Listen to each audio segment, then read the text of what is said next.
Again, good afternoon. Good afternoon.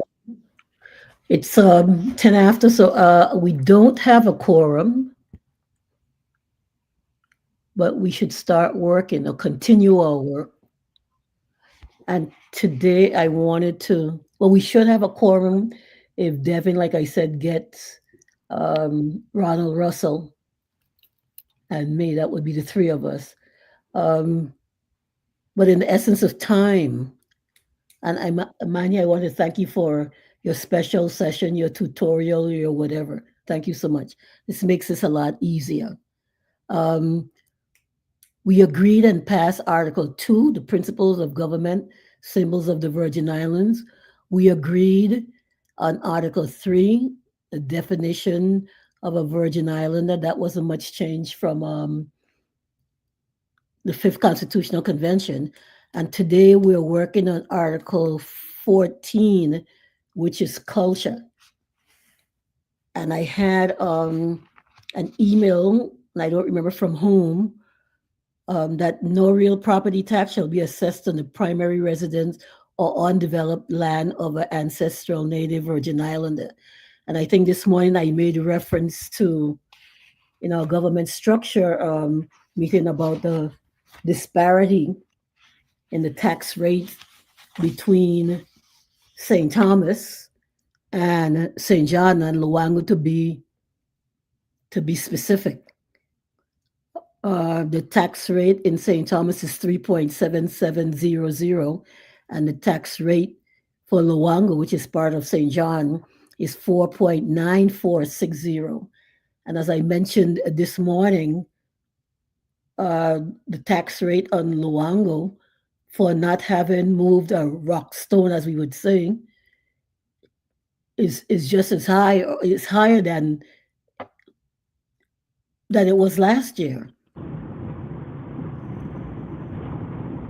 So that's something I think that we need to look at, and something we need to be put into our constitution.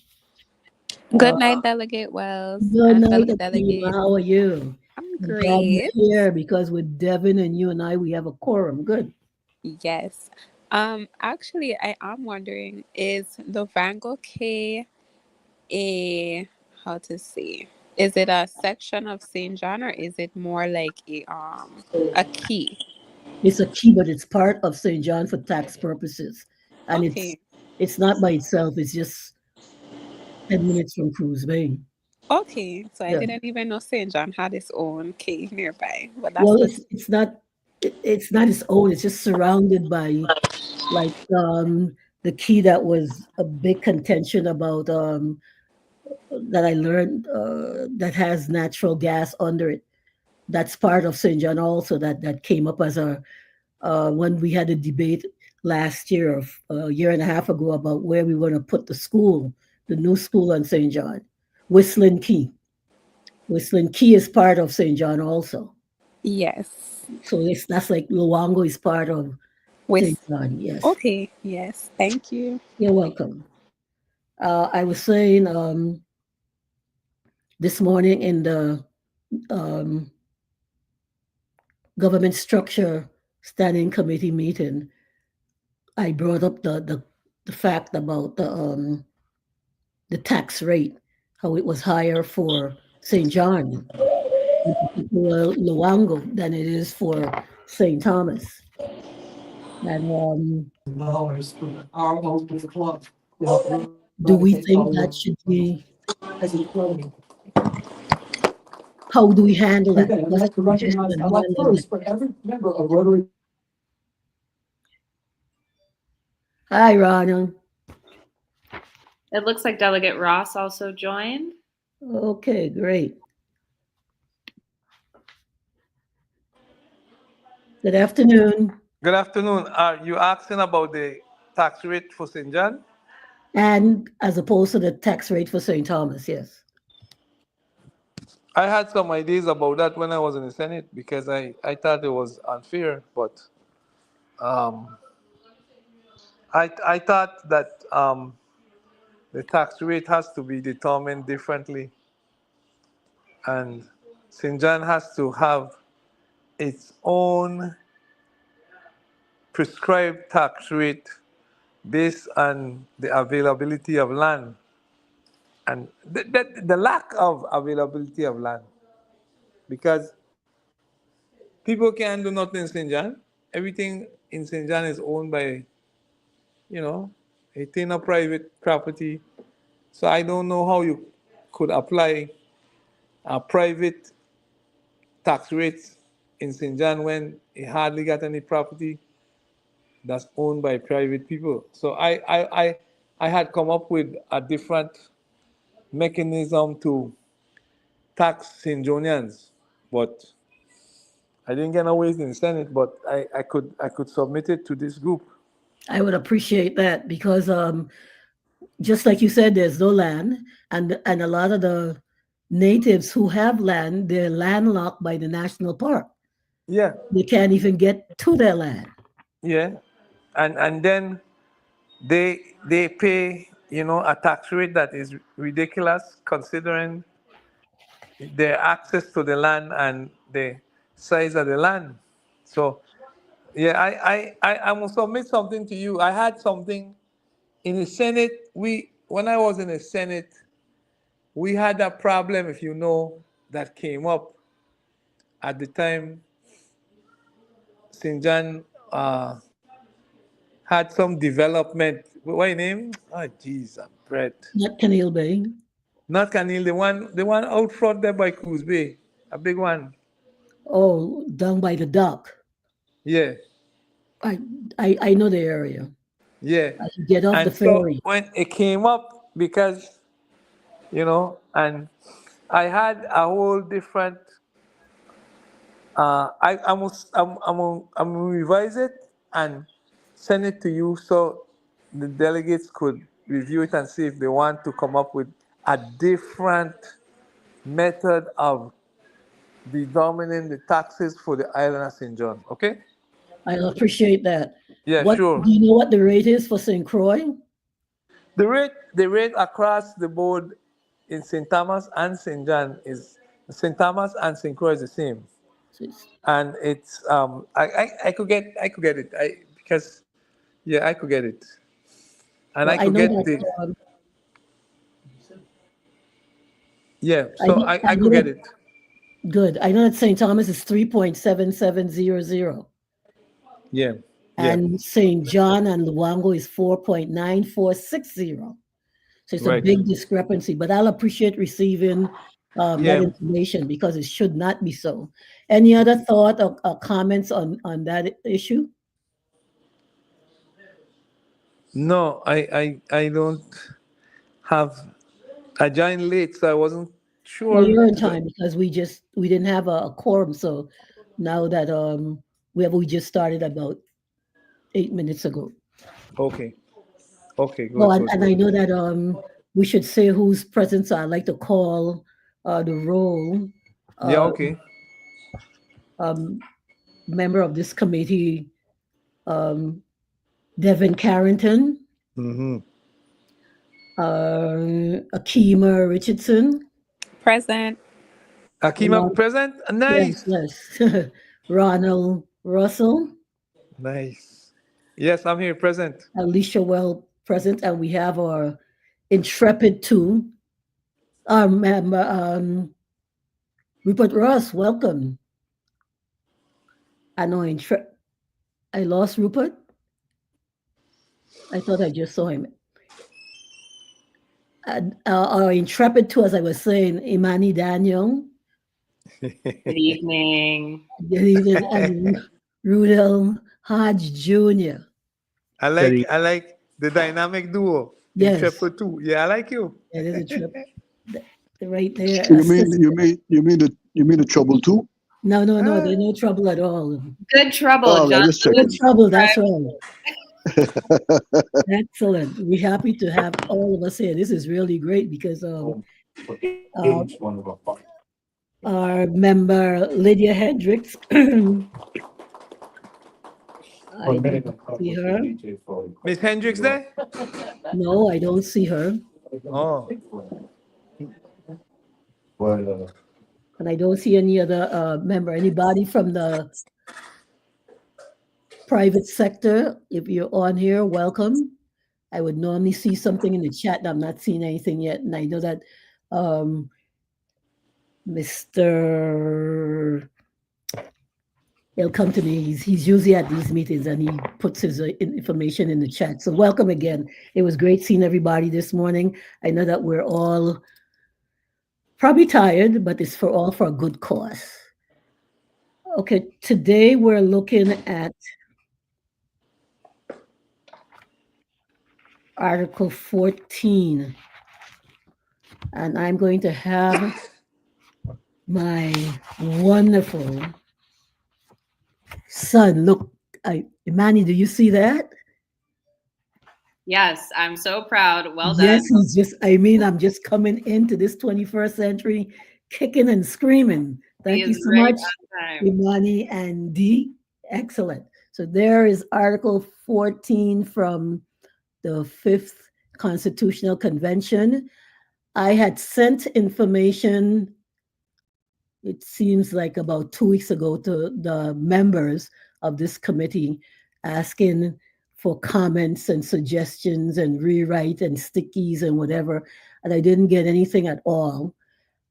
If we would take a few minutes to look at Section 1 and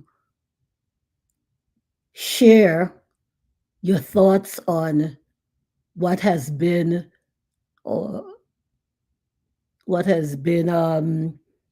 the Fifth Constitutional Convention's thought on this particular section here.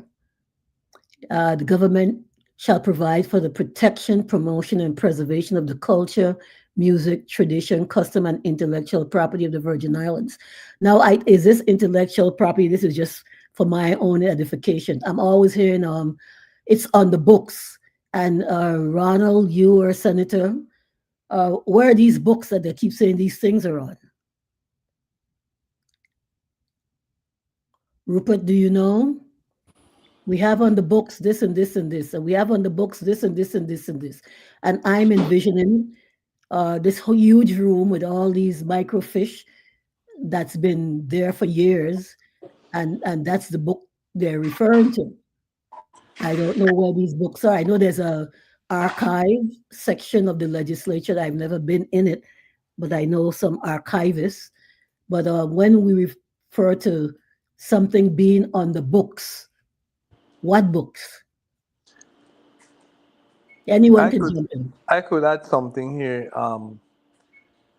I know for sure that the Florence Williams Public Library had an archive of a lot of Virgin Islands history in old newspapers, uh, clips, pictures of the islands at particular times in history. And, you know, I'm not sure that that was preserved, but I know it had it because I was a very good friend of Wallace Williams, who was the head librarian for the Virgin Islands for a long time, and I'm sure he knows where all of that documents, microfiche, tapes, and everything is preserved. I reach out to him, and I don't think that although Florence Williams had some issues with the hurricanes, I don't think it was destroyed. So I can reach out to him and find out how it was preserved. Thank you. I'll appreciate that. I also remember where Kmart is in Tutu when that land was being developed for the Tutu housing and also Kmart and that area there. Some artifacts were found. I'm wondering where are those? Similarly, after the hurricane, we heard that Government House in St. Thomas was left open, and I guess persons entered and took what they want and whatever. Who's responsible for making sure that these newspaper clippings, artifacts, whatever, and Is that library? Is that, I, I'm just, who's responsible for maintaining those? What branch of our government is responsible for that? So I believe that the archives and libraries fall under DPNR. And then, of course, I think the Historic Trust and the Cultural Commission and SHPO, in regards to built infrastructure, would have their own regulations and boards as well. But if you're talking about specific tangible archives, I believe that would go with the library system. Libraries and archives is, I believe, what it's called, or archives and libraries. Do you know where they're located? Well, I know their director is quite involved and really big on community engagement, but she sits on St. Croix. And so I do believe that they have operational library hours at the Christiansted Library. I'm not too sure about St. Thomas. I heard that like the one out in Tutu was closed due to mold. I also heard that it was closed due to not having enough staff. Now, I don't know if either of those are true. That's just stuff you hear on the street. And then, of course, the Edith Baugh Library in town, which basically raised me, has been closed for a while. So I hope that gets to open up soon. And then I don't know about the library experience on St. John at all, actually. Well, they remodeled the library on St. John and it looked very, very nice. But it was closed because there was some issue with the librarian and who should be hired, and a personal issue that although we have a librarian who's a resident of St. John and lives in walking distance of the library, the Elaine I. Sproul Library, that she wasn't hired. So I don't know what is happening with that either.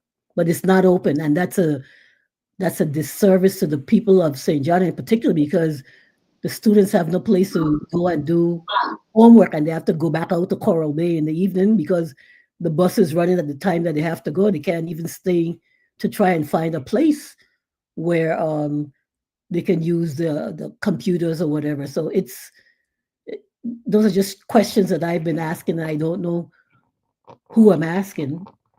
I don't know the name. I know that Claudette Lewis was in charge of Planet Louis, yeah. something with the libraries, but she died. Yeah, who's a great resource for all you're speaking about right now? Former Senator Myron Jackson. He would know a lot of he'd have a lot of answers to the questions that you're asking, I'm sure. Okay, I'm gonna get in touch with him because I know him, yes. Thank you very much for that, Devin. So we're still looking at Section 1, cultural development, and I read that first sentence there about the culture, the music, tradition, custom, and the intellectual property, and I stopped there. Any thoughts about how to improve on that sentence, how to add to that sentence, how to give more meat to that sentence? Anybody? Just if somebody's not speaking, anybody could speak. So if I may. Yes, you may. Okay, so to no one's surprise, I do have language to suggest for this article. Okay. That I, of course, to also nobody's surprise, submitted late. I will say there was not really a lot to edit for this article. So I think even the exercise of reviewing the fifth is a good exercise because there was a lot of good stuff in here. I just made things more specific. And then I have like specific questions for the committee. And it's the usual question of how granular do we want to get? And then what would we like to prescribe to law? So just some of those questions and conversations. But I actually really like this article. I think it's important, and I hope that it gets the support that it needs. So do you want to offer your language that you have? Yeah, so Dee, the last tab on this document that you're in, over to the left where it says 628 ID. Yeah. Mm-hmm. So this is the side-by-side that we're all very used to. Mine has 6 sections. The original one had 2, but it does like kind of break them up. So maybe, yeah. So I can go through it really quickly if you're allowed, Delegate Wells, or we can have Go right ahead. Yeah, but I'd also love if you want to have an open conversation about culture before I get into like my specific recommendations. I just don't want to take up all of the time and like all of the intellectual time in these meetings. I really do want other people to have space to contribute and not feel any type of way, you know? So I'm happy to present whenever, but also if people want to have their conversation about culture first, I think that's totally appropriate. Okay, anybody would like to speak about culture? I think at our last meeting, we spoke about the difference between your culture and your heritage. And I thought that was a robust conversation, but anybody else would like to offer their take on culture or anything in that music tradition we know. Just let me hear from other persons. I don't want to manipulate the time either. I just want to be guided by what we want. Cannot hear in anybody. So, um, Imani, you can just go ahead and give us your take on that. Okay, great. So I'll go through it per usual really quickly, just by sections, and then we can come back, compare to the fifth, and then look at some of the additions and changes that I'm offering. Okay, So, is everybody seeing? I'm sorry, hold on. Seeing on their screens, or probably it's not showing really well on your iPhone. I don't know, but on your screen you're seeing section 1.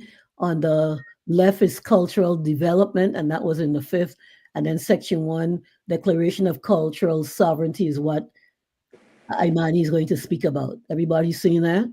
Yes, we can see it. Okay, great. Go ahead, Imani. and just really quick, Dee, if you close the outline tabs on the left, you could probably zoom back into like 100 or maybe even 125. Yeah, perfect. Okay.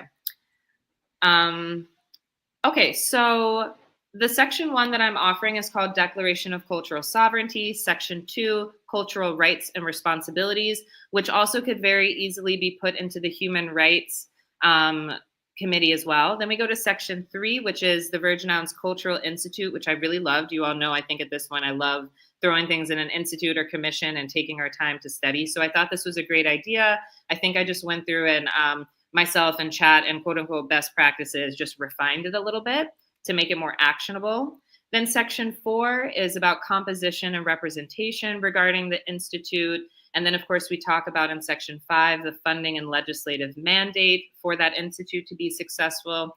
And then we broaden back out for section 6 and talk about intersectional cultural justice. And then finally, section 7 talks about the requirement for cultural documentation and definition. And this was inspired by a conversation with Rudell. So thank you as always, Rudell, for helping out with this.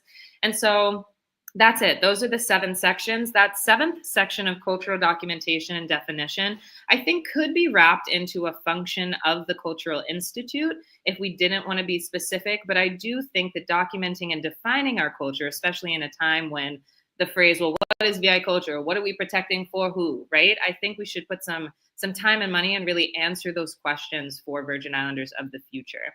So that's it. That's the overview of the 7 sections. So we could go back up to the top, see how it compares to the 5th, do the usual with, well, first it's to ask this group, is this document that I'm presenting attractive?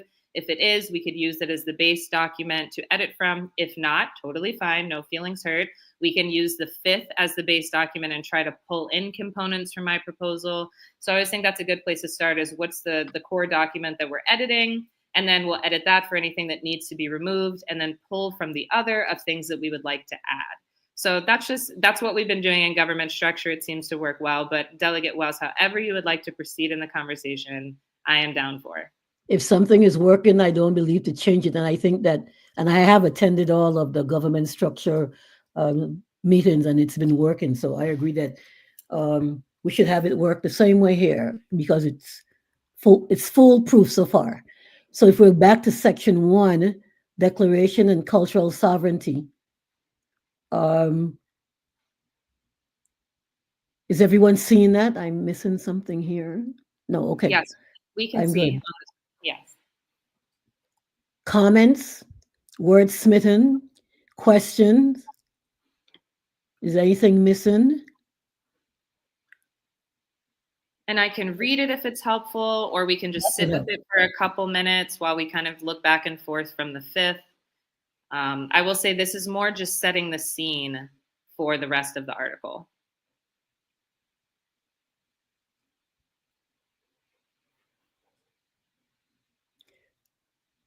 The Virgin Islands affirms the inherent right of its people to preserve, promote, and transmit their culture, traditions, and languages rooted in African, Caribbean, indigenous, and diasporic heritage.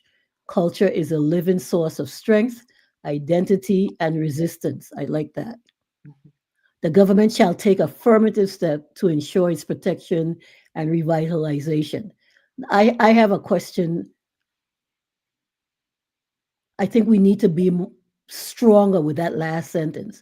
What steps, or we should probably just offer some affirmative steps. What would we affirm? What would we have the government affirm? Yeah, and so later on, we do affirm some steps, but I agree that sentence isn't necessarily strong, and it also isn't really actionable or enforceable. And so that's a problem that I was running into quite frequently with this culture article, because it is so ethereal and nebulous, like grounding culture in tangible things that could be enforceable or to be held account on. So thank you so much for highlighting that. I'd love to have questions on how we can ground this in actionable and measurable declarations. Anyone can speak as long as nobody's speaking. Ronald, was that you saying something? This is Devin. Oh, Devin? Yeah, I'm reading the language suggested by Daniel? Delegate Daniel, and I'd like to get. It's interesting. I want to get a sense of how do you define cultural sovereignty?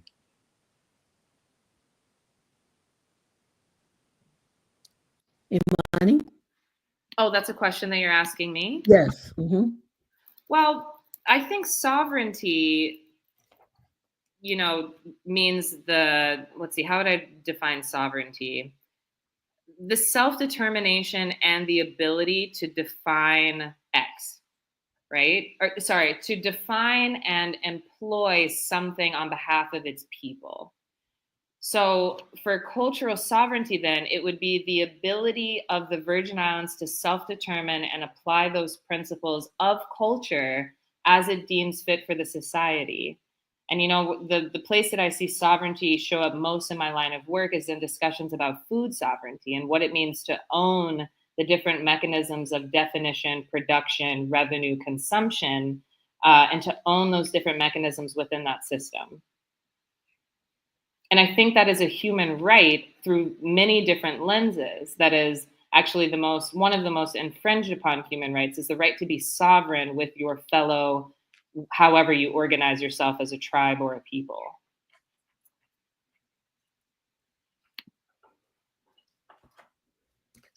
How is that response, Devin?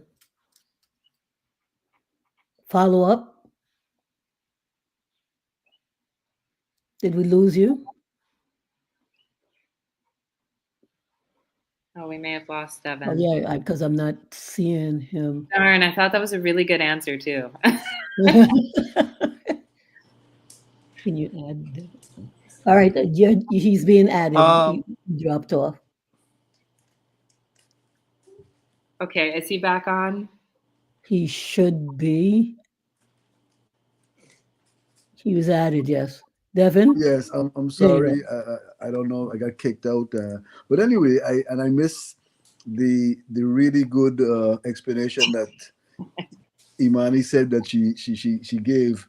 But if you can paraphrase it, I'll appreciate it. Of course, this definitely won't be as eloquent, but I think sovereignty.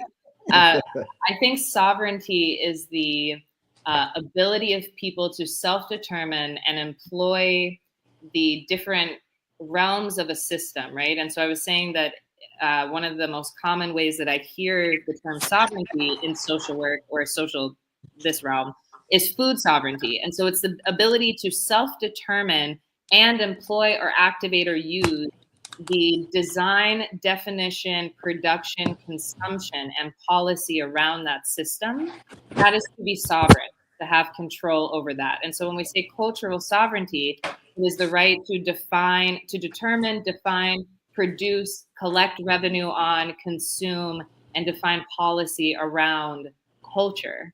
And I was saying, I think that is a human right, and I think that is one of often the most violated human rights, and that we are not sovereign in the methods by which we produce and consume and generate revenue on whatever we're talking about as a people. Okay. Interesting answer. Interesting answer. Yeah. So there's a component of there's an economic component to it as well. That's what you're saying. Well, yes, because it's systemic. And so if it's systemic in capitalism, there must be an economic either driver or consequence of the action that you individually or collectively are pursuing, in my opinion. If I may, Yes, you may. yeah, I think it's the unique characteristics of a group of people and how they define those unique characteristics, whether it's in music, in a food, you know, and it's unique. And I think uniqueness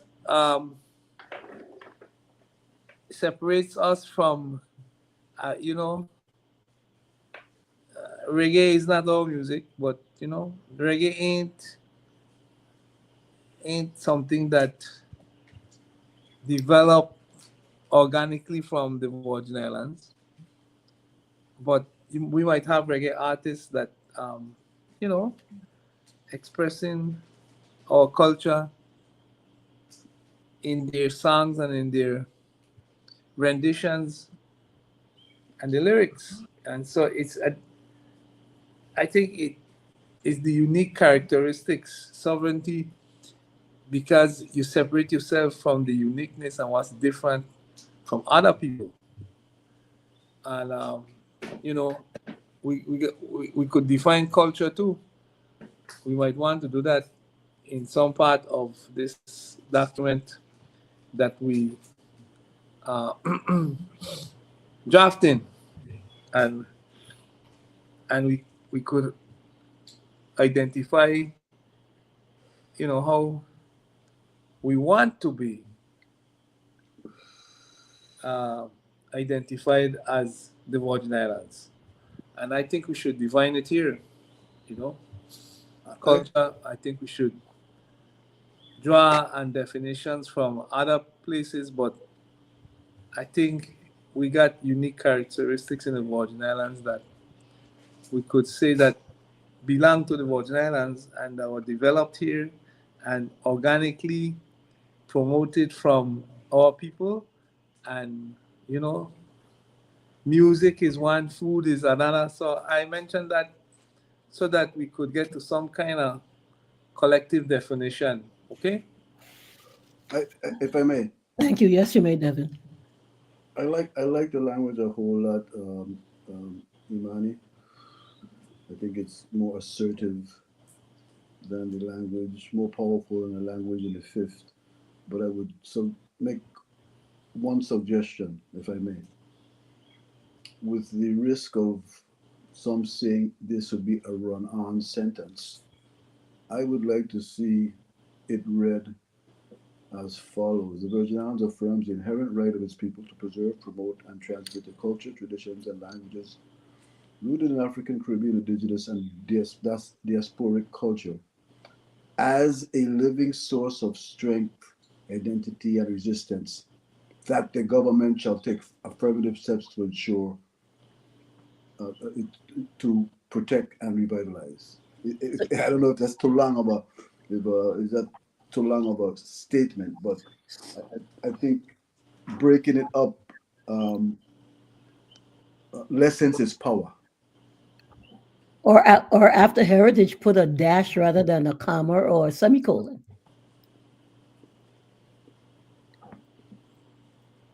Probably a dash might be better. I don't know. Dash. Devin, Okay. I absolutely love that. I think that's a phenomenal update on language. I'm not sure which punctuation should go there, but yeah, 10 out of 10. Love that recommendation. That I the particularly government like that that also. that the government shall take affirmative steps to ensure its protection and revitalization, or something like that. Well, how does the government do that? We are the government. What steps? So again, as we go through, so one of those steps, for instance, is the next section that's enshrining the rights of the people in their constitution. Another step that they're going to take is this Virgin Islands Cultural Heritage Institute with its own prescriptions. And then, of course, another step that it's going to take, if we approve the language, could be how it intersects with cultural justice, and then also how we document and define culture in the Virgin Islands. So according to my draft, those are the steps that would be taken. And so again, we can highlight this here. We can make a comment of just by the end to make sure that we've clearly defined. Do you want to say the government shall take affirmative steps such as to, and then put something in there to ensure its protection and revitalization? We can name some of those that are following in sections 2, 3, 4, 5, 6, and 7. Yeah, I'm totally fine with adding that. If folks want to make language suggestions or how we organize it, I'm happy to kind of live edit as we work through it. I think once we have the words affirmative steps, we need to refer to some, not, you would have to say all of it, but some affirmative steps. And then once it's being read further on, we would see those are the affirmative steps we refer to in section 1.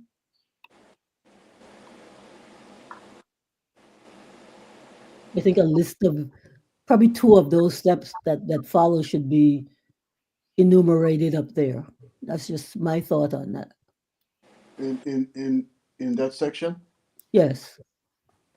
I think that if when I looked at her Imani's language, I think she may have spelled out below what steps can be taken. That's what I'm saying. They're in sections 2 through 7, but I still think that on the first reading of this section 1, that we should say shall take affirmative steps such as, I don't know, name 2 of the ones below or whatever. Just not just affirmative steps, because to me the question would be asked, what are those affirmative steps if they're not reading further down the line or down the I mean, what's the suggestion? As outlined below, shall take affirmative steps as outlined below. I don't know. What do you think?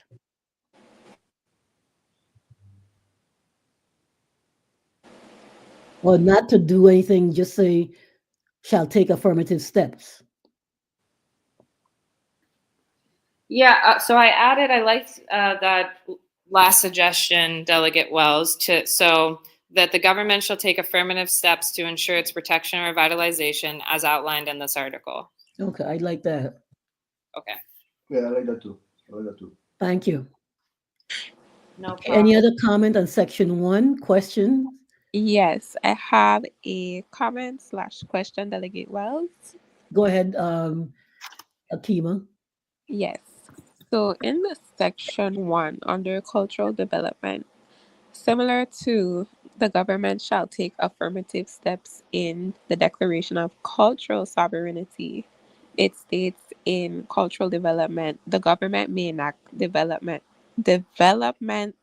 legislative measures designed to protect or assist cultural tradition bearers. So my question is general. I'm just wondering, in the past or to date, what measures have been designed to protect or assist cultural tradition bearers? Because I know they have different historical tours for school children who may be visiting the St. John plantations, but other than maybe naming a couple streets after a former maybe senator or renaming terminals after prominent figures, what measures are designed to protect or assist cultural tradition bearers? And that's my question. Anybody would like to take a shot at that? The question is what steps have been taken? Right, to assist, protect, or assist the cultural tradition bearers. I know that our last meeting we spoke about the dollar for dollar with the co-workers. And I know we have that on St. Thomas usually. Correct. And I believe that's actually maybe a private entity. There is Oh, a public entity that my uncle years ago used to be the head of. I don't know how functional it is now. It used to be called the Virgin Islands Cultural Arts Institute or something like that. And I think it was a government agency, but I'm not sure if it's functioning right now. And they used to, they actually used to give grants and such to people who, were part of culture and were preserving culture, whether it be art, whether it be music. I know people have gotten money to record Kwelbe music and such. So there is such an agency. Hmm. Um, I'm not sure how functional it is at this time. By chance, was the name Virgin Islands Cultural Endowment Award? Arts Institute. I Something think like that. Myron is related to that, Yeah, isn't there he? again, he'll be another. There we go. Myron could tell you all of these things. Yeah, I just made a note to next to his name because I think that just recently I saw him on whether Facebook or something speaking about this Arts Institute. Another person also I think that I would contact is Nadine Machena King of the Enterprise Zone because she too Vir- has Virgin Islands Commission on the Arts, I believe that was commission on the arts. Okay, something like that. There. all right. So can I offer a few answers? I'm sorry. I just wanted to offer an answer to Akima's question. Go right ahead. Okay, so legislatively, right, there's two groups that have funding that I can think of. There's VICA, which is the Virgin Islands Council on the Arts. That might be what you're talking about, Devin. Exactly. Yeah. And so they do a lot of like trainings and cool stuff. And they're also a grantor to NGOs or other organizations that do cultural work. Then there's the Office of Historic Preservation at DPNR. And that's what we were talking about a little bit earlier, where the libraries and archives live there. And then, if you really think about it, Division of Festivals is a huge, I guess, legislative protection of culture and expression of culture. And then I would also say any of our public media broadcasts, so like the WTJX, I guess that's the only publicly funded one that would allow for free press through like a cultural government supported lens. And of course, you have like all the NGOs, but that's not legislative, which I think you were asking, like specifically, what has the government done or funded for this? Yes, definitely. And like you said, the Virgin Islands Council on the Arts, are they a nonprofit as well, or are they officially government? I think. I'm sorry. Go ahead. No, The VICC Council my on the my recollection it was that it was an agency of the government. I could be wrong though. Okay, I'll keep that in mind. I know Division of Festival is part of the tourism department. Yeah, I'm pretty sure VICA exists under DPNR. I think all of our cultural and preservation stuff exists under Department of Planning and Natural Resources, which is interesting when you think about it, but I'm sure there's a great historic story about it being taken from someplace, put under here and consolidated. So that's an interesting point that it's under DPNR.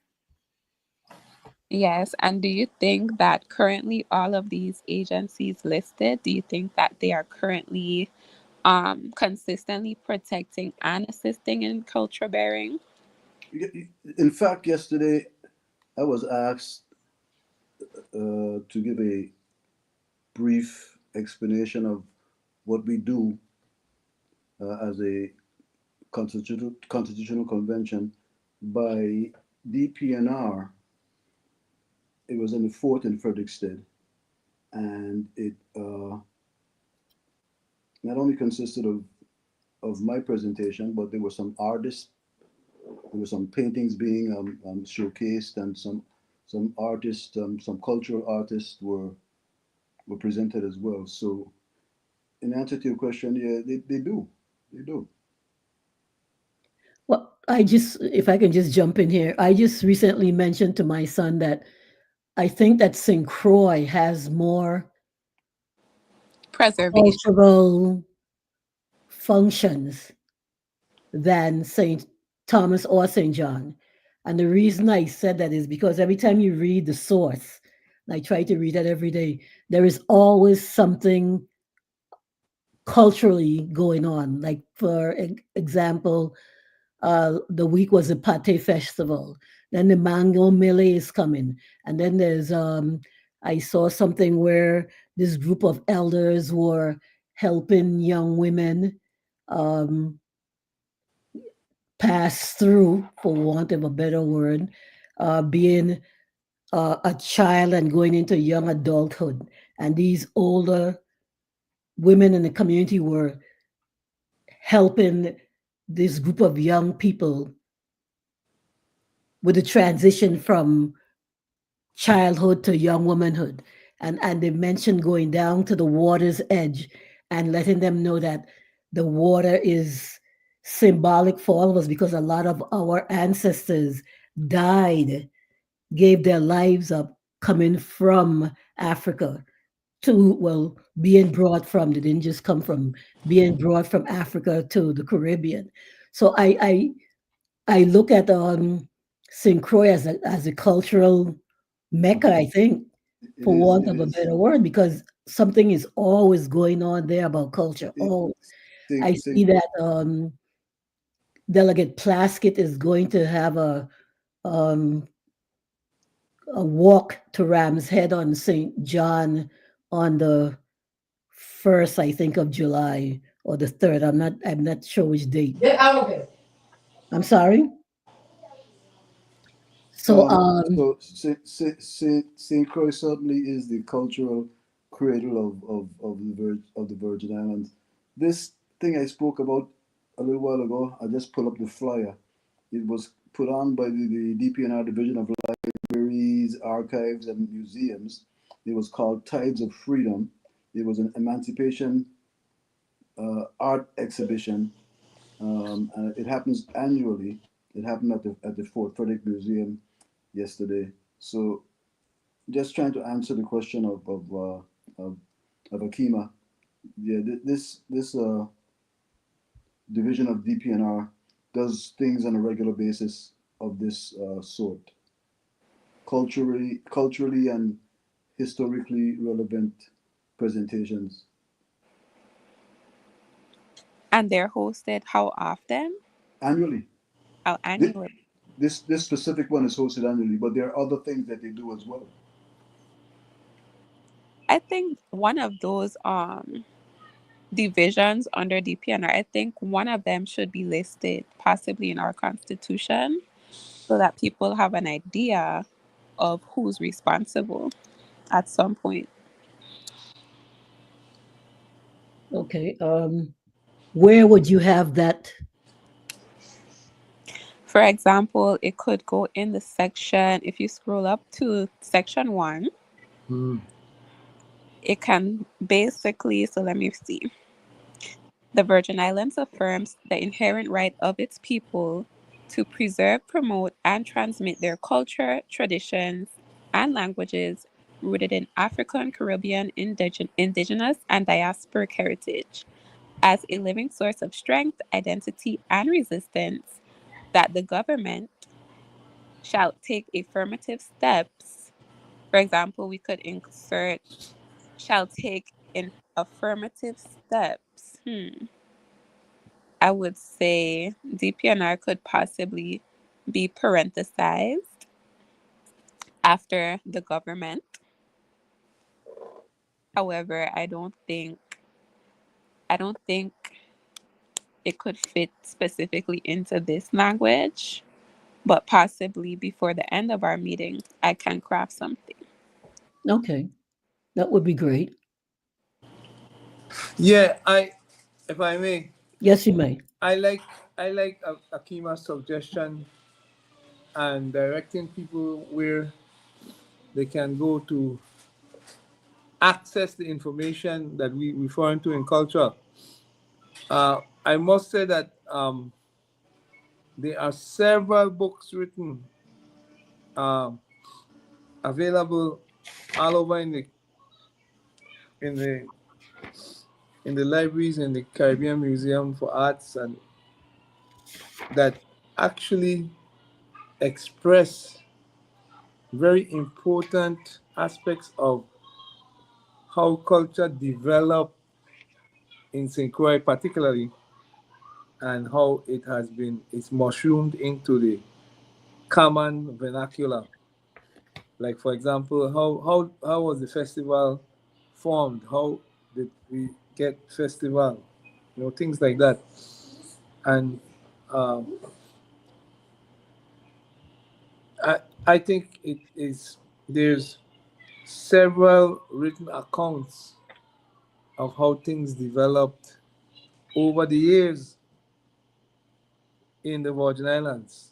And I'm not sure that we should include specifics like that, but it's good for us to know that people over the years wrote about how the Virgin Islands came out of the Danish, occupation and moved into the United States, and what happened, and the three islands. So we got to be able to direct people not only to DPNR, but also resources that we might think could be helpful in I preserving. recall, I'm sorry, Yeah, okay. Go ahead. I recall that we said some time back in numerous standing committees that we're going to have a glossary, or Yes, at the end, so that would probably be a good place to name those books. commissions and bureaus. And we could refer them to books and treatises. What name? There's several writings that people could access the information, Yes, and we could direct them to them, because we could, in some way, accept a rendition of certain things. In terms of St. Thomas and St. Thomas, there are books written, and in terms of St. Croix, there are a lot of books written. We could do that. We could have a glossary and point out information that might be available for people who are looking at our Constitution and want to understand our reference to culture, So great. that's some. I Some like of the the glossary.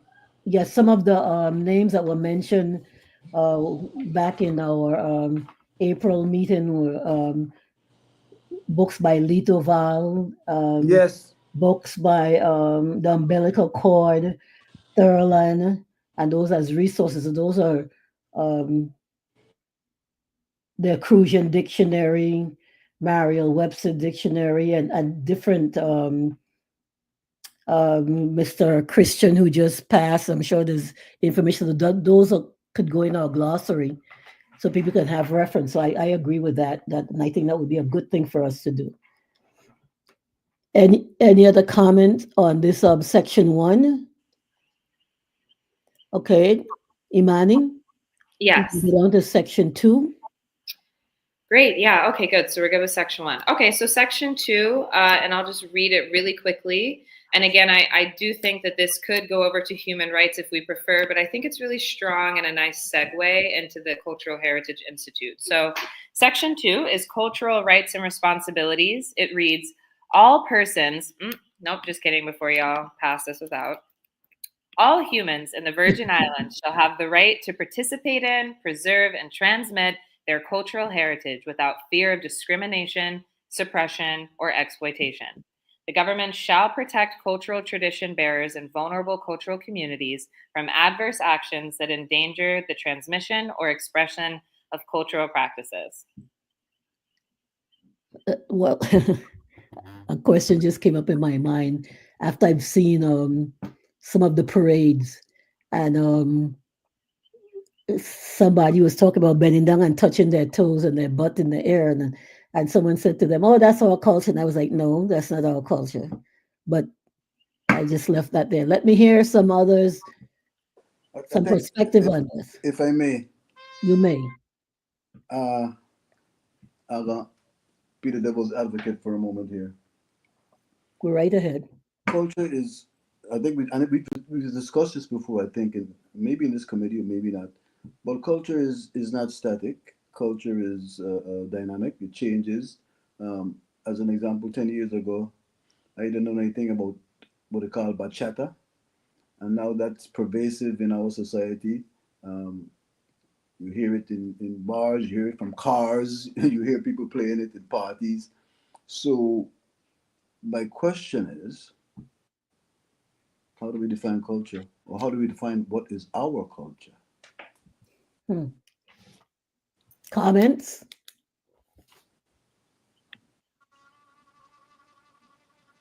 Definitely.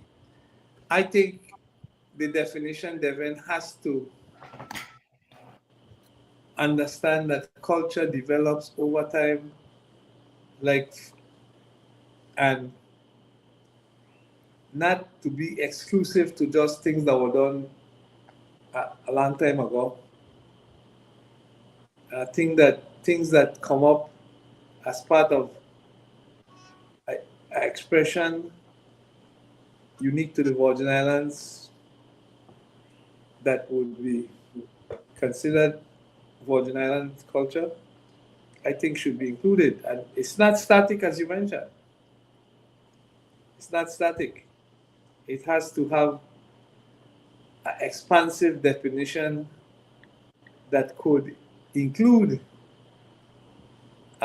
something that is probably accepted by the majority of the people and is pretty new. So and so once again, just for the sake of argument, would you scroll back to section 1, please? Right, that's good. Right, that's good. I just wanted to see a part of 2 as well. So if you can make both of them visible. You doing? There we go. There we go. How are you doing, man?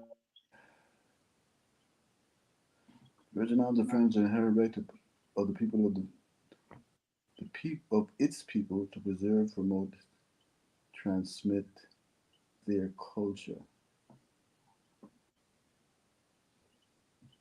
Yeah, I have a thought once you're done noodling, Devin. Yeah. No. Have your thoughts. I want. Let me just what we'll call it. Let me just do some mind. Let me just do some thinking. Noodling. You can call it noodling. Yeah, that's cool.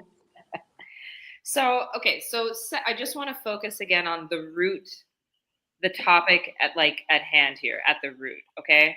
So the first one is just a declaration of the right to establish and maintain cultural sovereignty as a people.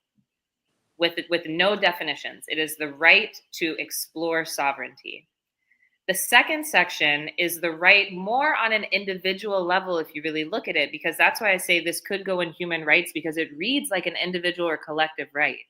And so it's not defining culture. At some point, maybe the Virgin Islands Cultural Heritage Institute could come up with parameters of culture or things that we agree on are cultural to the Virgin Islands, but it is fluid, right? And so I think what the section 2 is actually doing is codifying the right for people to allow culture to evolve without fear of discrimination.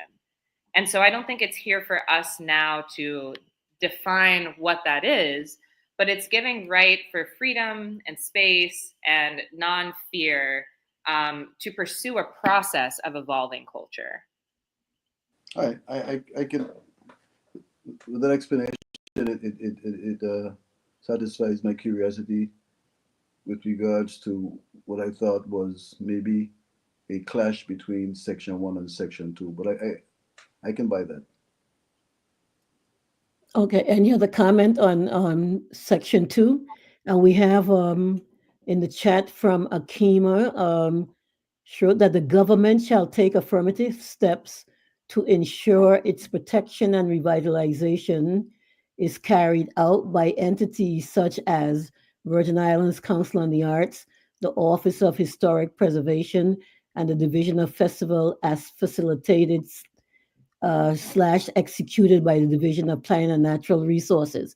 So those or that suggestion would go after The bottom of section 1, instead of as outlined by article, we'd replace it, I think, with a Akima's clause. yes. Yeah, Any yeah, comments on that? yeah. I agree with that. Yeah. Delegate Wells, I just added one more suggestion. Or as facilitated by DPNR in conjunction with entities such as whatever those entities are, X, Y, and Z. Thank you so much. No problem. Ronald, you said you agree with that, yes? Yeah, I agree with Devin, that. what about you? I can buy that. Okay, so we'll have that added. Can I Imani? make a comment really quickly? Sure. The only thing I worry about here, right, with naming these organizations in the Constitution, right, is because in the next step that I think we're all going to agree on, we allow for a Cultural Heritage Institute. I think one of my first bullet points, is for them to implement a cultural plan to guide government agency implementation. And when I was writing this, it really was the hope that it actually didn't live under DPNR. I think culture is so important that it should have its money and have its due. And so I'm not opposed to giving it okay, I am opposed to that. I'm not opposed to codifying that the government is responsible in one of its departments or agencies, one or more. I like, Akima, what you added at the bottom with in conjunction with these other entities, right? I do worry about putting in the Constitution, the VI Council are, who knows how they'll be funded tomorrow, let alone 40 years from now. And who knows they'll be around. I want to allow us just some flexibility, one, to dream big and think that we might have something bigger than just a section of DPNR, but also two, that I don't want to codify specific things we do now without understanding what it'll look like 20, 50 years from now. What if we put after government C glossary, and then in the glossary section lists these entities? Yeah, I'm fine with that. I'd love to hear from Akima, right? Like I love the idea of that we need to commit today to to the government function of its departments preserving and pursuing culture, right? I think I get to it I'm sorry, Akima, go ahead. So I like your suggestion, and I thought of that too, because all of our agencies, some of them don't last for decades and decades to come. So my third suggestion, if we do not, because we don't have to have it include names per se, but how do each of you feel about language that states as facilitated by the Department of Planning and Natural Resources in conjunction with entities responsible for cultural preservation and something along those lines? How does that sound? Yeah, I really like the track that you're on. I love the pivot that you just offered. I still am hesitant about naming any specific department for this, but I'm loving like us working this out together. So yeah, please, and other voices as well on this, because I do think it should be in. It's just how specific do we want to get? So basically, you're not on board with us calling out the Department of Planning and Natural Resources, correct? No, and that's simply because I hope that the Cultural Heritage Institute calls for a Department of Cultural Heritage. Now, that's just my own personal vision, so I don't want that to cloud, this conversation. But that's just my hesitation with naming DPNR, is that I think the Virgin Islands Cultural Heritage Institute will hopefully come up with some really good solutions that might be bigger than DPNR. Correct. And Institute is currently existing, right? I'm sorry, Akima, could you repeat that? It might be my end, but it was breaking up. The Institute is already existing, right? I don't think so, actually. Is there a Cultural Heritage Institute in the Virgin Islands? I don't know. So I got that term, Akima. We haven't scrolled all the way down. The draft of the Fifth Constitutional Convention calls for a Virgin Islands Cultural Heritage Institute. It's the next section. I guess it's a. Sorry, could you keep scrolling down? Where is it? Okay, so it's above. I'm sorry, could you scroll up? Thanks, Dee, so much. So scroll up to the top of that section. Great. Okay, Akima. So you see on the left, right? Section 2, Virgin Islands Cultural Heritage Institute, and then it goes A all the way. Correct. That's from the Fifth. So I loved that idea. All I did was try to refine and organize what they proposed in the Fifth. Okay.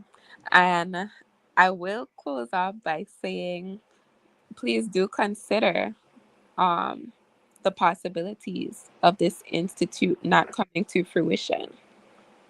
Just consider that, and that's all I have to say.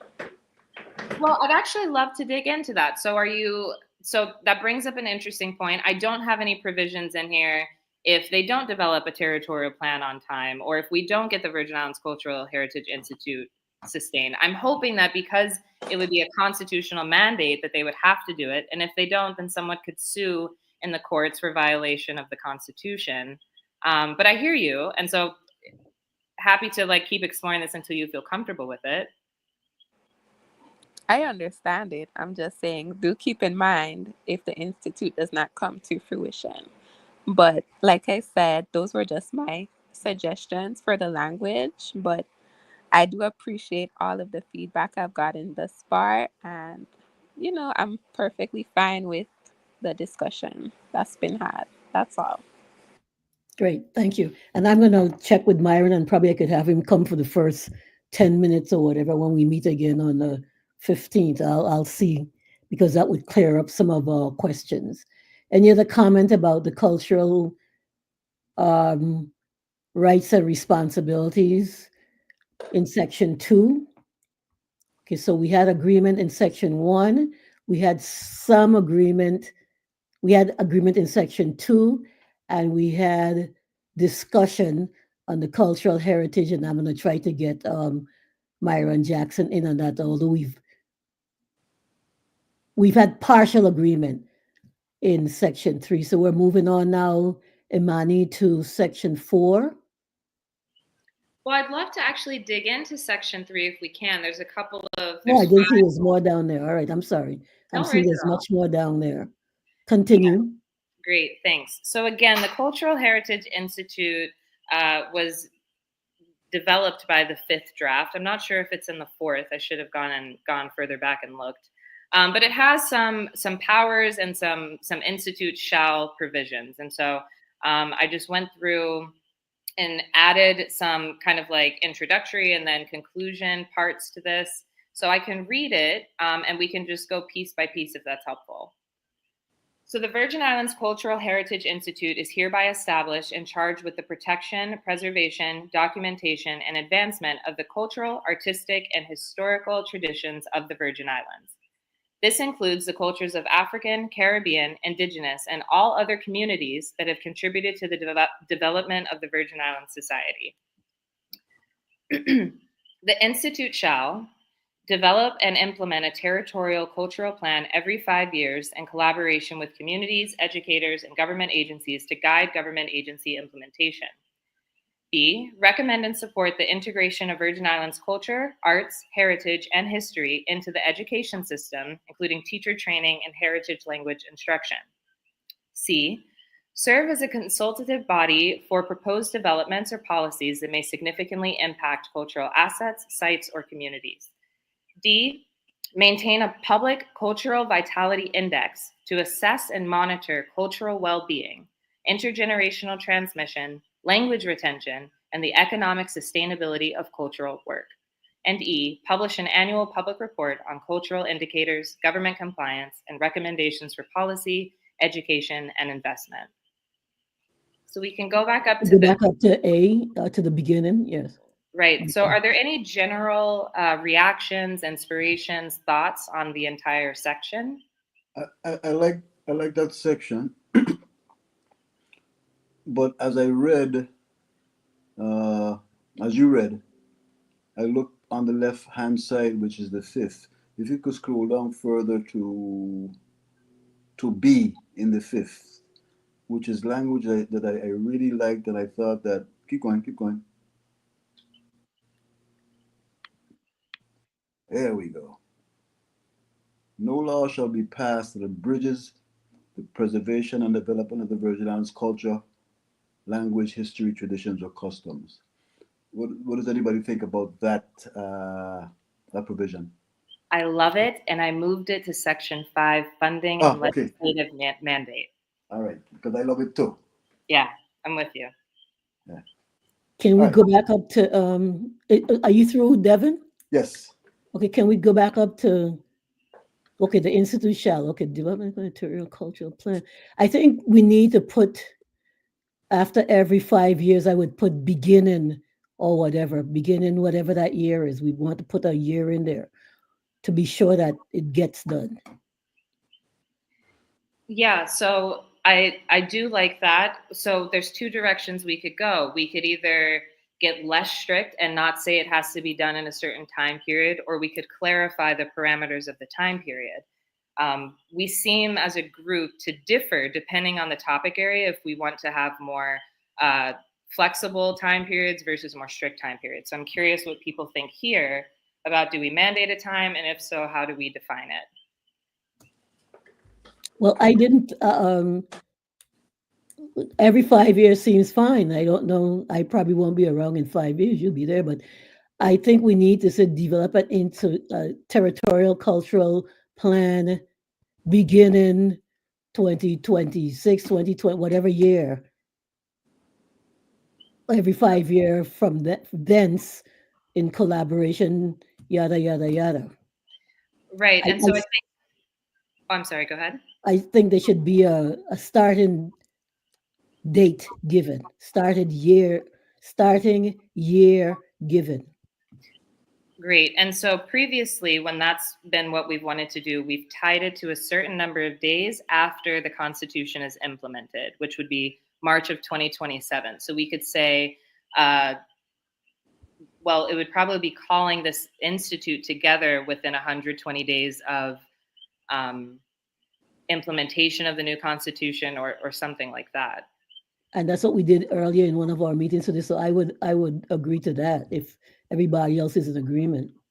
Is there any language here, Imani, that speaks to who constitutes or how the Heritage Institute becomes constituted? Is gubernatorial appointments, senatorial appointments? Is it anything that you have there that speaks to that? Yeah, it's Section 4. It's very loose. So the governing body of the Institute shall include cultural tradition bearers, artists, educators, youth representatives, and scholars of Virgin Islands heritage. Its membership shall reflect the geographic and cultural diversity of the Virgin Islands and shall be defined by law. All right, so I guess we have to be a little more specific.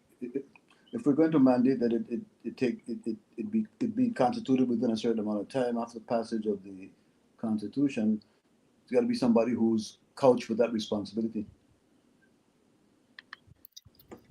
True. Who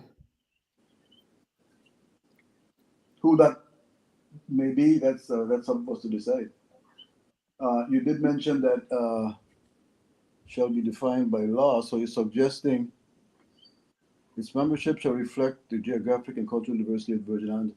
So you're suggesting that the Senate is involved, which is not necessarily a good thing. I'm sorry, where are you seeing the legislature involvement? Its membership shall reflect the geographic and cultural diversity of the Virgin Islands and shall be defined by law. Ah, yes. So I guess it has, yeah, so it's either we leave it to law or we define it here. Uh-huh. And that's always the question, right? Is it here or is it later? So I'm up for discussion. Ronald, I'm not hearing from you. Did he get kicked out?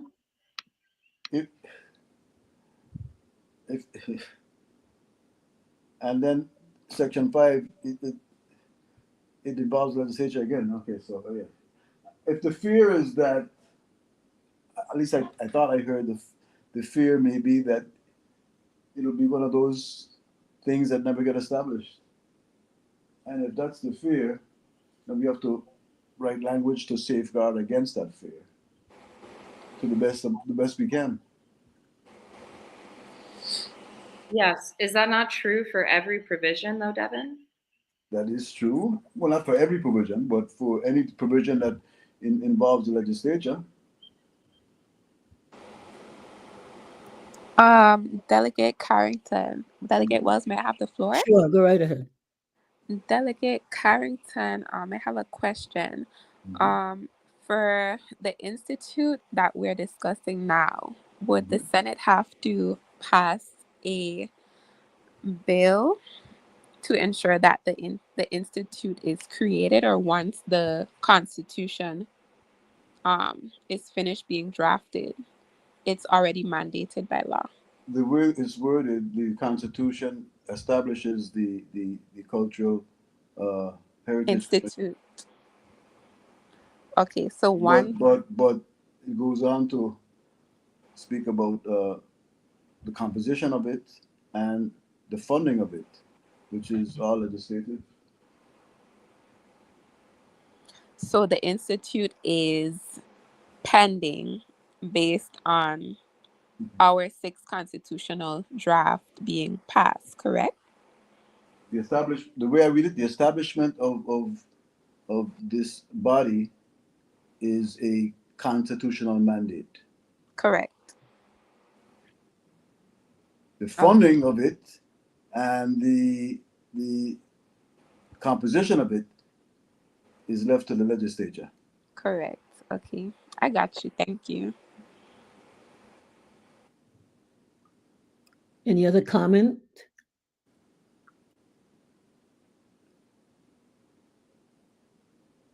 So how are we going to handle, oh, we're back. Oh, no, we need to go up to 4. Yeah. Composition. About those bullets, the institute shall A, B, C, and D. Any comments on those A, B, C, D, and E? I think we're still stuck on how it's formed. I think so too. So, Devin, I'm definitely hearing you. Happy to take other suggestions on how the Institute is brought together at the beginning. Yeah, I'm stumped as well. Well, we need, for example, we are infamous for creating this body or that body and never following through with constituting the body or funding the body. Perfect example, not to take too much time. There's a culture. Myron Jackson again passed a Cultural and Heritage Tree Act back in the last time he was in legislature about 5 years ago, and this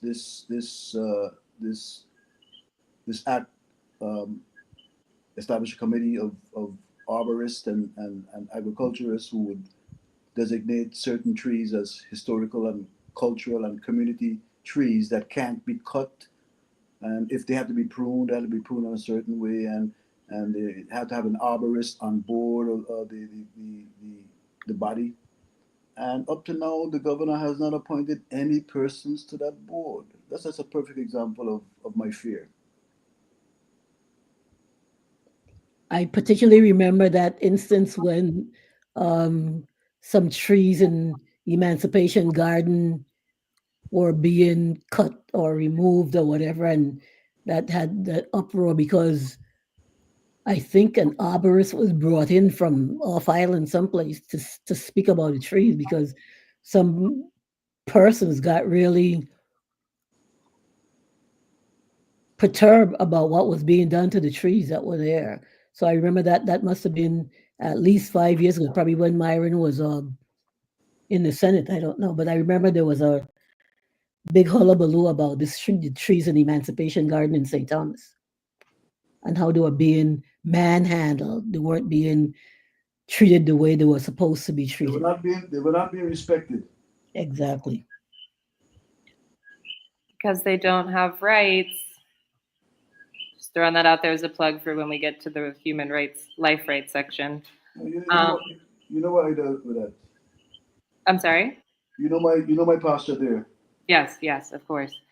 Um, I'm sorry, Delegate Wells. Please continue. No, I was saying just like Devin was saying, I remember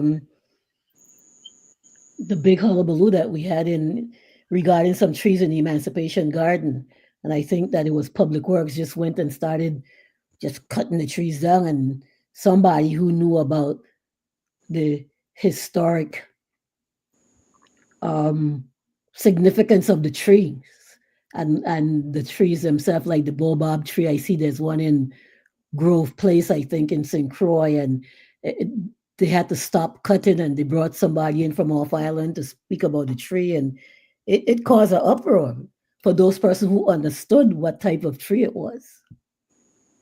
But saying that about that tree, I remember reading also about this tree in Grove Place, and the only place else that I've seen a tree like that was in Senegal, and they're revered. In fact, you could go inside of the trunk of the tree, and there's a whole history about that tree there. And getting back to that, also a segue, and I think I mentioned this in one of our prior meetings. On the waterfront, we have that manganiel tree as the waterfront in St. Thomas as shade, and manganiel tree, from my limited knowledge of that, is very poisonous, and they're lining the waterfront from the legislative building over to that little gazebo there. And those trees should not be planted there at all. Delegate Wells, isn't that an ironic place for them to be located? By the legislative building. Yup, that's very strange. Yeah, if you drive by there or walk by there, pay attention to those. And I mention it because one day I saw it. But aren't the leaves poisonous too, or is it just the fruit? I don't know about the fruit, but the whole tree is poisonous. Because I remember they were at the area where the Western St. John is, and they were uprooted to make place for where the Western is now. And that's how I learned about those trees, that they were very poisonous. I know we have them at Megan's Bay. So are those trees protected or are they unprotected? I have no idea. I don't know who put them there either, Uh, because we used to have a beautification committee or whatever, and I don't know anything about that anymore. So we just, I guess when someone sees a tree that they like, they put it down someplace and it stays. But those are very poisonous trees. I know that. Those manganiel tree. So how do we Protect that. how do Protect we get ourselves from them. how do we get to the root of the issue here? How do we ensure that this cultural institute is established, funded, uh, not suffer the same fate as other laws that are passed but never implemented, never they go nowhere. How do we deal with that? Well, you always hear persons saying that nobody wants to be asked to join a committee because they have to go before the legislature, and the legislature, you drag them under the ground, and it's not worth it. And we have a lot of reasons why people don't want to serve on boards and commission. And I guess that's why, to circumvent that, sometimes the governor just names somebody to a board, and which precludes them from going to the legislature. But it's just, it's like cocoa paper on top of yours. You have to want to serve your community so that you could get your name and be on these boards for the stipend. Or, and then there's some persons on every board because they know somebody. So I don't know, how do we get around that? I don't know. Let's hear some opinions. Well, Delegate Wells, that is why I mentioned earlier, or that's why I asked Delegate Carrington earlier, will the institute have to be voted as a bill by the Senate, But Delegate Carrington did mention that once the Constitution is completed, it's mandated by law. But like Delegate Carrington is saying, who's going to ensure that it's active? But that's all I have to say.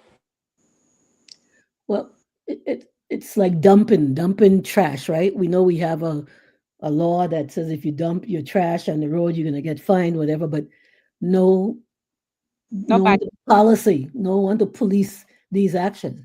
Like speeding, if you go stateside, they have the cameras on the street, they take a picture of your license plate, and then when you go to DMV You to have register your car, it tells you, oh, but you have 4 tickets. You say, like, I never got stopped, and it shows you exactly the date and time and where you were when you were breaking the law. See, we don't have that, or we don't have that part of implementation of all the laws that we have, because we have a lot of laws. I agree. Delegate Hodge, I'm not hearing from you at all today.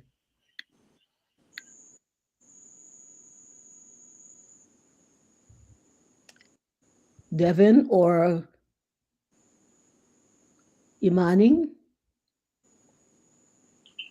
Yeah, I'm Yes. here. I'm just waiting for any suggestions from anybody else as to this issue. Yeah, I was going to add, I think this is a very real and generalized worry about the Constitution, is that we have essentially no power to influence the implementation or the execution. We just get to draft. And so I'd say right now, this institute doesn't exist, this function doesn't exist in the government, and we're all calling for the function to exist. And so we could either just leave the whole thing up to law, we can put it in an institute, we can give it to an existing government agency, or we can make it a whole electable council commission. Anywhere there. But I will say I think we should draft what we think is best with the hope that it does get implemented. I'm not sure how we would safeguard each and every section if we're worried about it possibly not being implemented. But I completely agree with. Oh, I'm sorry. Go ahead. No, finish and I'll add my 2 cents. Okay. That was basically it. I think that we just have a couple of different options, and if we could see where everybody stands on what we'd like to see, we might be able to move forward on how we make sure the government enshrines these rights. I'm done. Thank you. Yes, I'm sorry that I've been listening this whole time, but I also am watching 2 of my nephews for the summer, and it was like I need to eat something right now, so I had to make sure I get them their foods for the night. But as Imani said, I think it's very like you have to be very conscious. Like we are only drafters, we cannot enforce. Only the people of the Virgin Islands can enforce this. But if it's in the Constitution, that gives a lot more enforcement teeth to concern Virgin Islanders. All right. So I think it's important that we enshrine those core things that we want to be protected as a constitutional right in the Constitution, and then make sure that we are empowering the people to make sure that enforcement happens. If said this, for example, this commission doesn't ever exist for umpteen years, then the people of the Virgin Islands will have some type of recourse to making sure that the government of the Virgin Islands follows the Constitution of the Virgin Islands. Thank you. Any other comment? We have about I agree with I agree with Delegate Hodge. And okay. So that I didn't want to leave the impression at all that I didn't want any of these provisions in the Constitution. I think they well belong there. I'm weary of my comments were just born of my weariness, of whether or not it's going to be implemented. But no, let's go ahead with it. Yeah. okay. We have about 40 more minutes. So so the agreement is that we're going to leave A just like it is under section 3.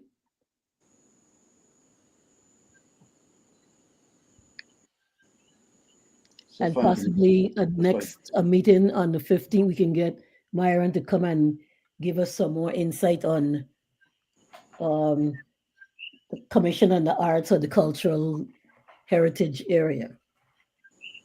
Yes? Yeah, it's fine with No? me. It's fine with me. Maybe? I think that's a great idea, and see what he thinks about our language. Yeah, I think that too. Okay, so we'll table about the institute.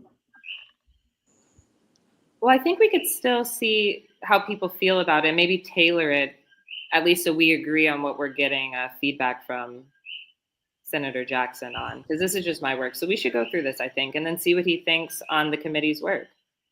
Well, okay, I still believe that we should, after this, every 5 years beginning, and we should have a beginning time.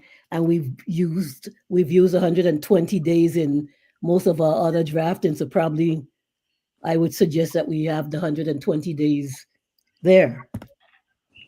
How does everybody else feel about that? Yes, I think that's reasonable. Develop and implement a territorial cultural plan beginning and in a year and every 5 years after that in collaboration, et cetera, et cetera. Sounds good. Timetables are always important. Okay, so we're actually in this section, we're saying that it would be beginning with the plan. So we have to allow for the council or the institute to be put together and then have time to put together a plan.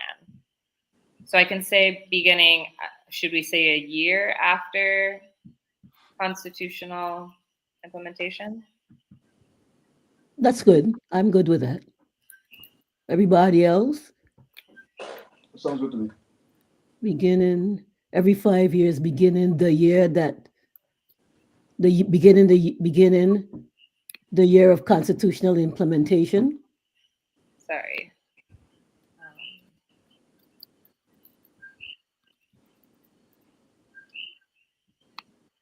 So how many days? We said a year, so I guess I could just say 1 year. Mm-hmm.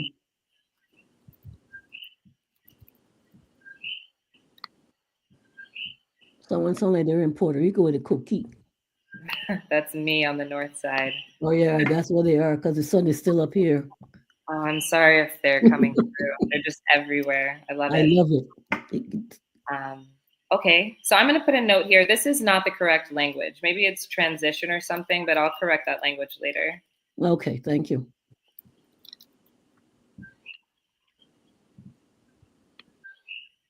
And if we're through with A and go to B, we're going to need to get some information from DOE because I know that so many days are listed for teacher training and so many days for instruction, and it's the 180 days is just by law, I think, of how many days for actual classroom teaching and how many days for teacher trainings. That's something we will need to look into also with the DOE. So I'm actually going to highlight this because I disagree with it. I don't think we should be that specific. I'm also not sure what I meant by heritage language instruction. So I'm going to suggest that we just put a period after into the education system. And then, yes, Delegate Wells, Department of Education, Board of Education, UVI, they'll all have to figure out how to do that together. Okay, I'm good with that. I'm a little worried about the first word, recommend and support. If they don't take the recommendation, then we're in trouble. Could we say facilitate the integration? Oh, I'm good with that too.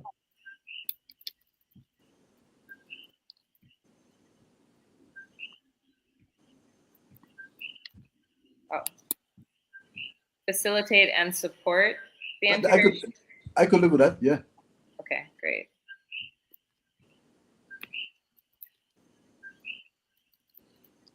Okay. Cool. I'm good with that. I'm good with B as it is. Everybody, any comments on that? Okay, then we'll go down to C. I apologize. Sorry for that. Okay. So C, right, is to serve as the consultative body for proposed developments or policies that may significantly impact cultural assets, sites, or communities. I'd be interested to say what the comprehensive land and water use plan has to say about cultural and like historic site preservation. I'm not sure, but I'd like to look at that and see how we can intertwine that here. But that also came out of the fifth. I like language in C, and I do agree that that the comprehensive plan and water use plan is a very interesting document. We should want to consult it in what we're doing here. Should we just put CPLW in parentheses after community, just so we could know to refer back to that when we're writing this, just in parentheses after communities there, after C? Yeah, so do you see where I highlighted consultative? Yes. I made a comment in the doc, so I have the acronym there, Okay. tagged there. Great. Okay, I'm good with that once it's noted. Kima, you good? Yes, I am good. Are we lost Ronald? It seems so.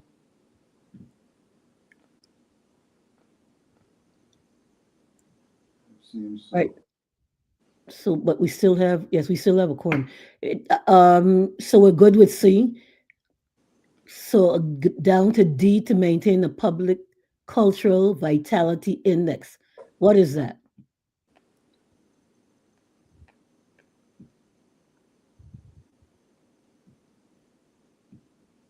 Imani? So sorry. Yeah, I'm so sorry. I started my rant on mute. I'll start over. I appreciate the question. And so the Cultural Vitality Index is a way to measure the strength and transmission and probably even exportation of a society's culture. And so it's just a way to empirically and quantitatively assess the health of the Virgin Islands culture, if you will. And so it could just be comparable and modeled to like the GDP.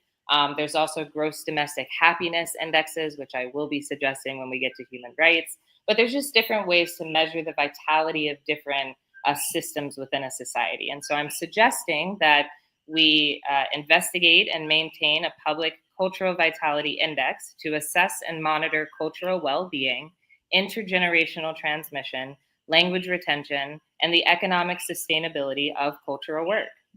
I love that other part that starts about the intergenerational transmission, language retention, and economic sustainability of cultural work. That I love. I know exactly what I think about that.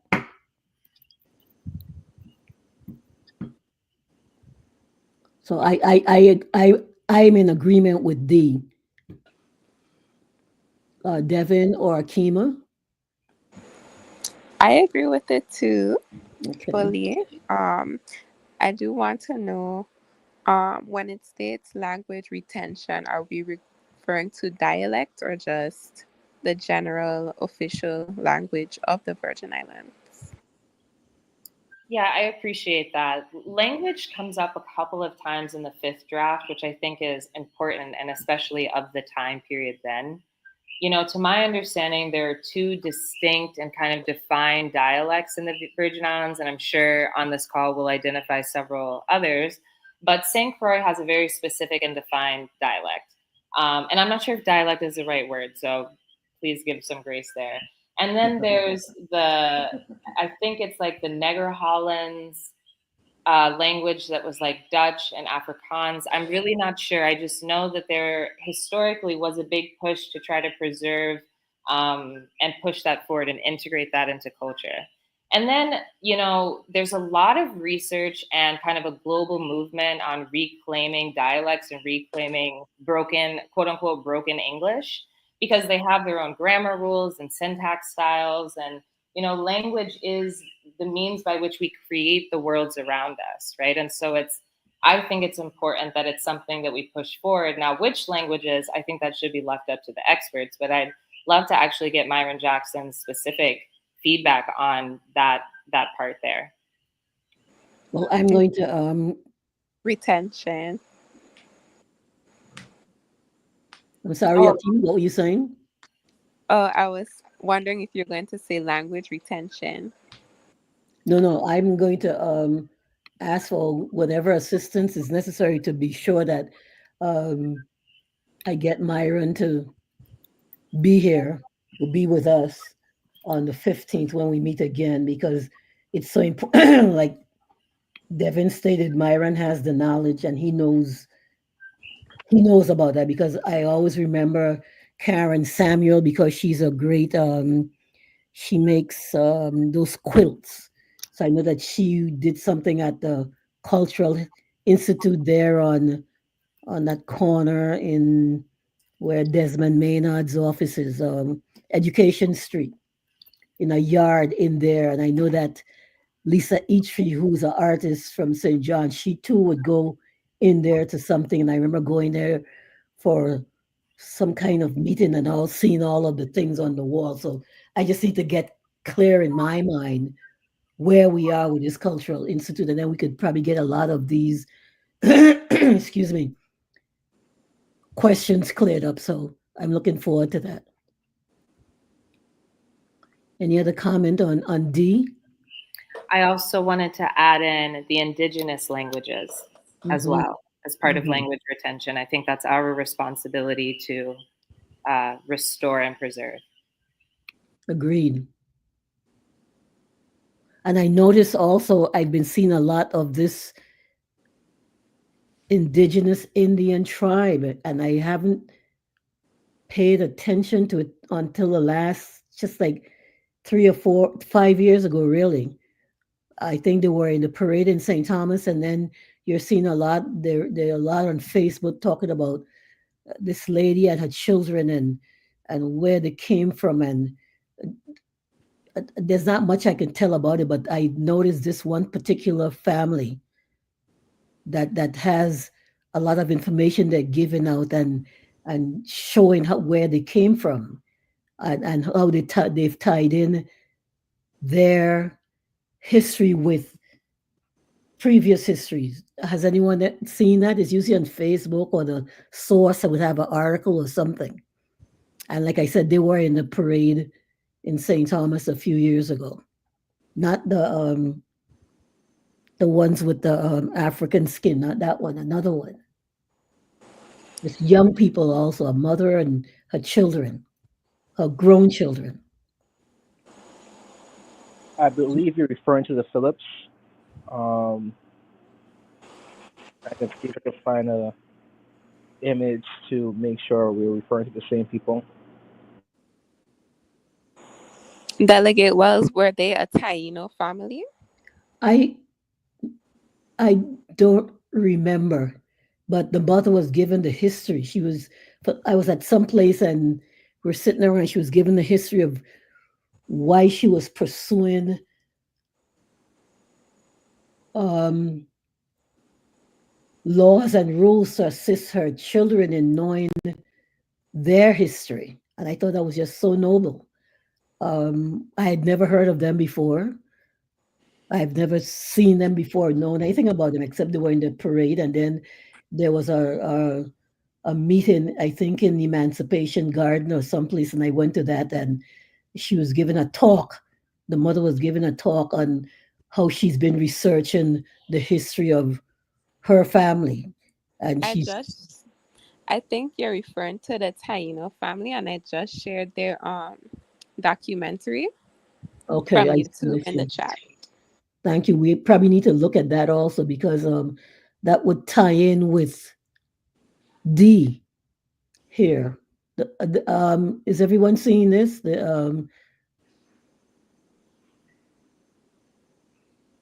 It's a YouTube. Yes, a YouTube chat.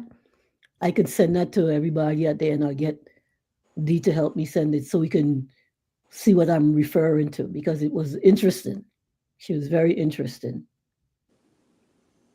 Okay, any other comment or question, suggestion on D? Okay, moving on to E, Imani. Okay, thank you.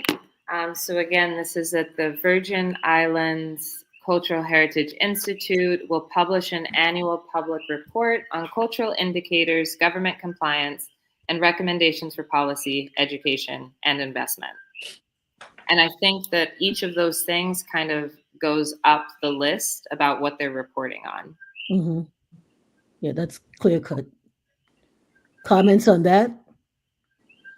Remember, we're going to try and get Myron so he could clear up a lot of the questions we may have on certain ones of these bullets, and then we can agree to them as a whole.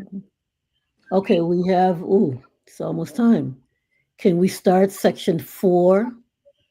Well, I think I have to leave now. Okay, thank you for coming. And if you would look at, we're going to, in addition to having Myron come on the 15th, when is our next meeting, we should be looking at crafting the preamble. Yes. So we need to have suggestions, emails, post it, whatever you want to send on your thoughts on what should be in this preamble. Okay. Everybody have a Thank good you. night. Good night. Thank you. Good night. Okay, so our quorum is no more, it's just Akima and me, but we can look at funding and legislative mandate. Imani? That's fine. Yeah, I can read that. Did we have consensus on section 3? Was Devin good with it, or do you want to leave it open? No, when I asked, he was there. He said he was good. He and Akima and I. Okay, so if your committee is good with it, I'm going to highlight the top green, and then you can move forward. Yes, thank you. Okay. So 1, 2, and 3 we did, and we had consensus. Yes. Thank you. Okay, so section 4 talks about the composition and representation, which we talked about a bit. So it's the governing body of the Institute shall include cultural tradition bearers, artists, educators, youth representatives, and scholars of Virgin Islands heritage. Its membership shall reflect the geographic and cultural diversity of the Virgin Islands and shall be defined by law. And law is highlighted there because Devin raised some hesitations about leaving that power to the legislature, and I completely agree with him. So I wish he was here for the conversation, but happy to discuss. Okay, go right ahead. Well, we have 2 minutes. Honestly, I don't know. I'm stumped. If it's not by the legislature and we're not going to make it a public election, we have run short. I mean, it could be governor appointed. We could put together like a little, everybody appoints 3 people from 3 islands thing, but I feel like we're doing that a lot, and it's going to get quite cumbersome with the same like 40,000 people that we have here in our workforce. So your suggestion is? I unfortunately don't have one. I don't either, because people seem to want to be coerced into being willing to serve. A lot of times they want to, but they can't because of personal reasons, and everybody has their own things that they need to be doing personally. So probably we need to just leave that there and pick up on section 4 the next thing, because I see there's nothing from the 5th constitutional that was suggested. This is all a new section. And I think we need full complement of members and delegates to get the gist of what we need to put down in this document. That's just my thought on that. Yeah, I agree with you. It seems like we built consensus around the idea that there should be an institute and that it should do certain things. And then I think once we get more of the delegates, we could talk about the specifics of composition and representation, funding and legislative mandate, and then the way that it intersects with wider rights and privileges. I agree. Okay, the next time we're going to meet would be the 15th of July. So we're meeting on the 15th, the 22nd, and on the 29th. And then we have to send um, our draft to plenary where it would be discussed by the total delegation. So on the 15th, we'll pick up with section 4. Hopefully, I'll have Myron Jackson to explain and help develop some questions we may have. And then we could go on, finish those sections, and then begin um, the next 45 minutes or a half hour with a preamble. Is that good? And if anybody has, like I said, suggestions and thoughts of what this preamble should entail, please just send it to Imani, who's the secretary of the convention, or to me.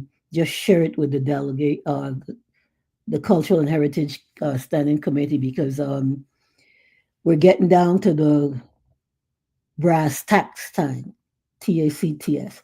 So I'd like to thank everybody for coming and for sharing and just for being here. Have a great weekend, what's left of it, and have a good evening. Thank you, Delegate Wells. Good You're night. Good welcome. night, Okay. everyone. All right. Good night. Good night. Thank you, Thank you. everyone. Good Thank night. you.